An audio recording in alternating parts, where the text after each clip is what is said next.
We're joined by the Shadow Chief Secretary to the Treasury, Rebecca Long-Bailey. Welcome to the programme. Now, we carried John McDonnell's critique of the autumn statement in full. So let me ask you a bit about Labour's position. Do you want to balance the books? Certainly, and we would have liked to have seen more certainty from the Chancellor today.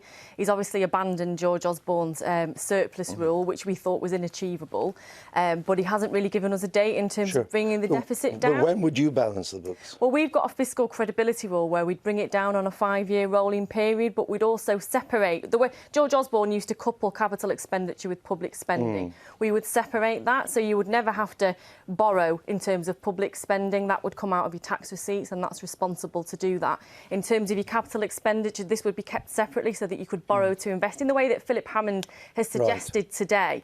And at the same time, you would bring the deficit down. But you are promising to spend a lot more on current spending. You've called for the reversal of the universal credit cuts. That's at least $3 billion. You want much more money for the NHS and for social care. That's a multi-billion current spending as well. There's a number of other areas in welfare that you want to spend more or restore the cuts that have been made. So I don't understand, given you're going to add all that to current spending, when you would balance even that bit of the budget. Well, we wouldn't have made the same decisions that this government has made. We wouldn't have cut capital gain tax, we wouldn't have slashed inheritance tax for the most wealthy in society, and then expected the most vulnerable in society to shoulder the burden like they are having to do so through universal credit and also the cuts to employment support allowance. In terms of raising further revenue through taxes, we've got a tax avoidance transparency programme that we would enforce to give how much would that more raise? Legal teeth.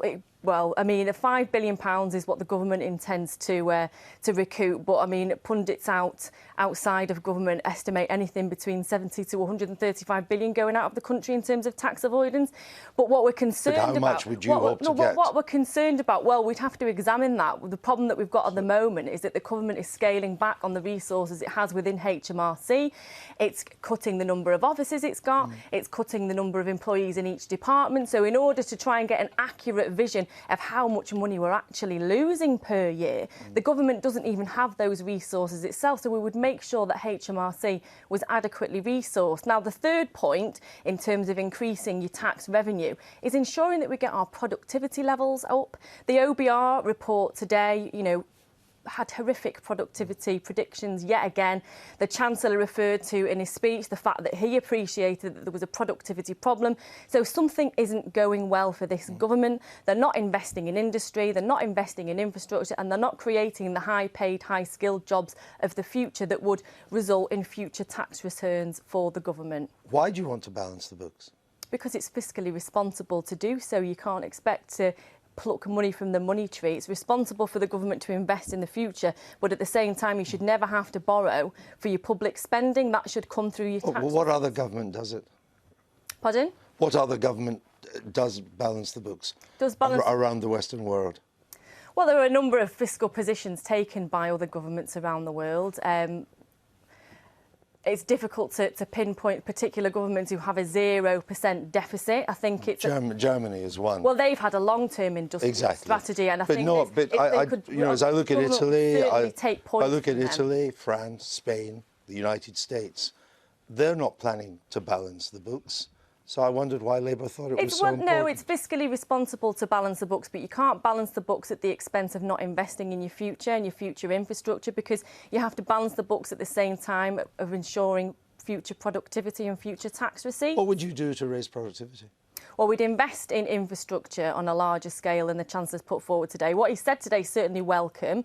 Some of it's a repeat of what his predecessor had put forward. That's a long term. It takes a long time for infrastructure investment, A, to happen, and B, to have an impact on productivity. Well, no, I think there's... So what would you do to raise it in There's the a first couple of years? There's a large number, Andrew, of shovel-ready projects in the infrastructure pipeline, and we didn't hear mention of many of those today. What ones are they? Well, I mean, I've got a massively long list that I can email across to you. Well, you know, we've got HS2 that doesn't seem to be progressing very fast. It's electrification of the Midlands main line, which has been halted time and time again. Well, we've got a vast number of them, and they're available on the government website. But give me a shovel-ready one. Take a look at them. I understand the website's full of infrastructure projects, and I perfectly take Labour's point that a lot of them haven't been implemented, but give me an infrastructure project that is shovel-ready.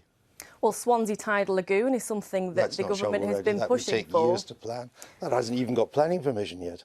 Well, I think if you look on the government website, Andrew, you can see a long list of the shovel-ready projects if you're so interested to do so. No, what I see on the point is this. That there are a list what I see on the government website for the government what I see on the today. government website is a long list of infrastructure projects.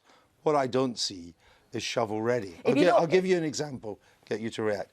HS2 was approved 8 years ago, so it was hardly shovel-ready. In fact, the diggers turned up last week to begin part of the building in Bucks. They didn't have the right local authority permits. They'll be sent away and they won't be allowed back to sometime in the new year.